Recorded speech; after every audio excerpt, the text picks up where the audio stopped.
ಜಿಲ್ಲೆಗೆ ಒಂದು ದುಃಖಕರವಾದಂತಹ ಒಂದು ದಿನ.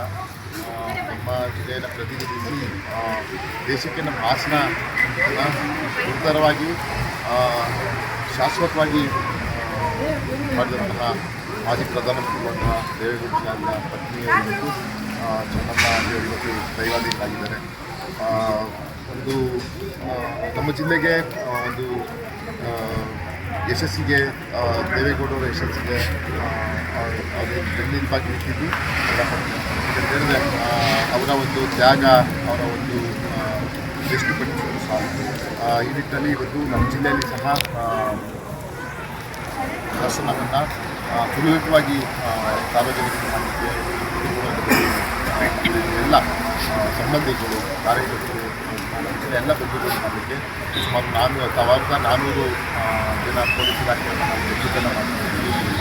5 ಎಸ್ ಪಿಗಳನ್ನು ನಮ್ಮ ಹಾಸನ ಸೇರಿ 5 ಎಸ್ ಪಿಗಳು ಸ್ಥಳದಲ್ಲೇ ಮುಖಾಮುಖಿದ್ದಾರೆ.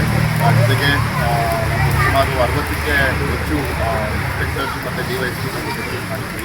ಜೊತೆಗೆ 250ಕ್ಕೂ ಹೆಚ್ಚು PSIಗಳನ್ನ ರೆಕ್ರೂಟ್ ಮಾಡಿದ್ವಿ.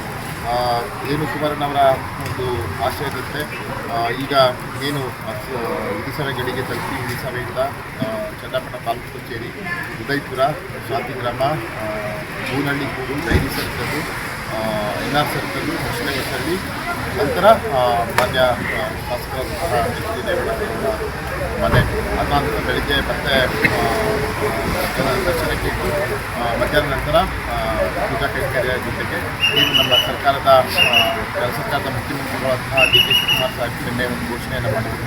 ಅದೇ ರೀತಿ ಸಕಲ ಸರ್ಕಾರಿ ಗೌರವದೊಂದಿಗೆ ನಾಳೆ ಸುಮಾರು 2:15 4 ಒಳಗಡೆ ಕುಟುಂಬದವರು ನಿರ್ಧರಿಸಿರುವಂಥ ಮುಹೂರ್ತದೊಳಗಡೆ ಅಂತ್ಯಕ್ರಿಯೆಯಿಂದ ಸಕಲ ಸರ್ಕಾರಿ ಈ ನಿಟ್ಟಿನಲ್ಲಿ ಎಲ್ಲ ರೀತಿಯ ಸಿದ್ಧತೆಗಳನ್ನು ನಮ್ಮ ಜಿಲ್ಲಾಡಳಿತ DC ಮೇಡಮ್ ಅವರಾಗಿರ್ಬೋದು, SP ಮೇಡಮ್ ಅವರಾಗಿರ್ಬೋದು ಸನ್ನದ್ಧರಾಗಿ ಮಾಡಿದ್ದು ಎಲ್ಲ ಸೇರಿ ಯಾಕಂತ ಹೇಳಿದ್ರೆ ಗೌರವವಾಗಿ ಕಲಿಸ್ಕೊಡೋದು ನಮ್ಮೆಲ್ಲರ ಜವಾಬ್ದಾರಿಯಾಗಿರ್ತದೆ. ಜೊತೆಗೆ ನಮ್ಮ ವೈಯಕ್ತಿಕವಾಗಿ ಅಂತ ಬಂದಾಗ ನಮ್ಮ ಅಜ್ಜಿ ಮತ್ತು ನಮ್ಮ ಎಲ್ಲ ಒಂದು ಒಡನಾಡಿಗಳಾಗಿದ್ದು ರಾಜಕೀಯ ಆದಂಥ ಬೆಳವಣಿಗೆಗಳಾದ ನಂತರ ಬೇರೆ ಬೇರೆ ಆಗಿದ್ದರೆ ಆವಾಗ ಒಂದು ಕುಟುಂಬದವರಂತ ಇದ್ದರು. ಇವರು ಸಹ ಅಕ್ಕಪಕ್ಕದ ಹಳ್ಳಿಯವರೇ, ಕೇರಳ್ಳಿ, ಕಲ್ಲುಗುಡುಕಳ್ಳಿ ಅಕ್ಕಪಕ್ಕದವರಿದೆ. ಹಾಗಾಗಿ ಆ ಒಂದು ಬಾಂಧವ್ಯ, ಆ ಜೊತೆಗೆ ಗೌಡರ ಮೇಲಿರುವಂತಹ ಒಂದು ಗೌರವ ಭಕ್ತಿ. ಹಾಗಾಗಿ ನಾನು ದೇವರಲ್ಲಿ ಪ್ರಾರ್ಥನೆಯನ್ನು ಮಾಡ್ತೀನಿ, ಈ ಒಂದು ಕಷ್ಟವನ್ನು ಸಹಿಸಿಕೊಳ್ಳುವಂಥದ್ದನ್ನ ದುಃಖವನ್ನು ಭರಿಸುವಂಥ ಶಕ್ತಿಯನ್ನು ದೇವರು ಗೌರವಯುತ ಗೌಡರಿಗೆ ಕೊಡಲಿ ಅಂತ ಮಾಡ್ತೀವಿ. ಈ ಇಳಿ ವಯಸ್ಸಿನಲ್ಲೂ ಧರ್ಮಪತ್ನಿಯನ್ನು ಕಳ್ಕೊಂಡು ಅವರ ಒಂದು ಗಟ್ಟಿ ಧೈರ್ಯವನ್ನು ಮಾಡಬೇಕಾಗ್ತದೆ.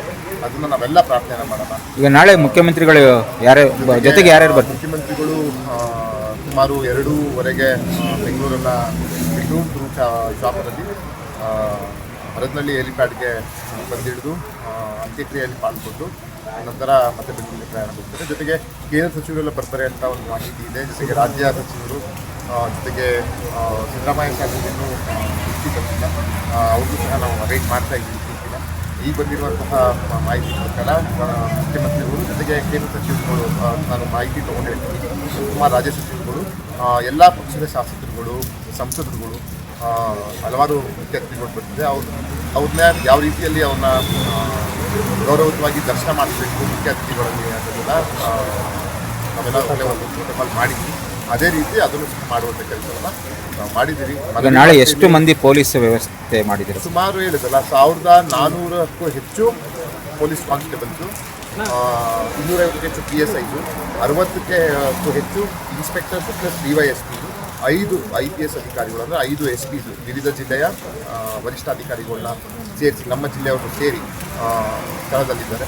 ಹಾಗಾಗಿ ಎಲ್ಲ ರೀತಿಯ ಅಂತಿಮ ಸಿದ್ಧತೆಯನ್ನು ಕುಟುಂಬದವರ ಒಂದು ಮಾರ್ಗದರ್ಶನದಲ್ಲೇ ಮಾಡುವಂಥ ಕೆಲಸವನ್ನು ಜಿಲ್ಲಾಡಳಿತ ಮಾಡ್ತಾರೆ. ಯಾವ ಪ್ಲೇಸಲ್ಲಿ ಮಾಡ್ತೀರಾ ಸರ್? ಹರದನಹಳ್ಳಿ ಪಕ್ಕ ಇರುವಂತಹ ಏನು ಮಾಣಿಕ್ಯ ರಂಗಸ್ವಾಮಿ ಅಂತಕ್ಕಂಥ ತಪ್ಪಲಿನಲ್ಲಿ ಅವರ ಜಮೀನಿನಲ್ಲಿ ಮಾಡುವಂಥ ಕೆಲಸ ಮಾಡ್ತಾರೆ. ನಾನು ಸಹ ಅಲ್ಲಿ ಹೋಗಿ ಜಾಗವನ್ನು ಸಹ ನೋಡ್ಕೊಂಡು ಬಂದಿದ್ದೀವಿ. ಅಲ್ಲಿ ಶಾಸಕರಂತ ದೇವೇಗೌಡ ಸಚಿವರು ಅವರು ಸಹ ಗೌರವಪೂರ್ವಕವಾಗಿ ಕೇಳ್ಕೊಂಡಿದ್ವಿ, ಇನ್ನೇನಾದರೂ ನಮ್ಮ ಕಡೆಯಿಂದ ಆಗಬೇಕಾಗಿದೆ ನಮಗೆ ತಿಳಿಸಿ ಖಂಡಿತವಾಗಿ ಮಾಡುವಂಥ ಕೆಲಸವನ್ನು ಮಾಡ್ತೀವಿ ಅಂತ ಹೇಳಿ ಅವರಿಗೆ ಸಿಕ್ಕುವಂಥ ಕೆಲಸವನ್ನು ನಾವು ಧೈರ್ಯ ಹೇಳುವಂಥ ಕೆಲಸವನ್ನು ಮಾಡಿದ್ವಿ.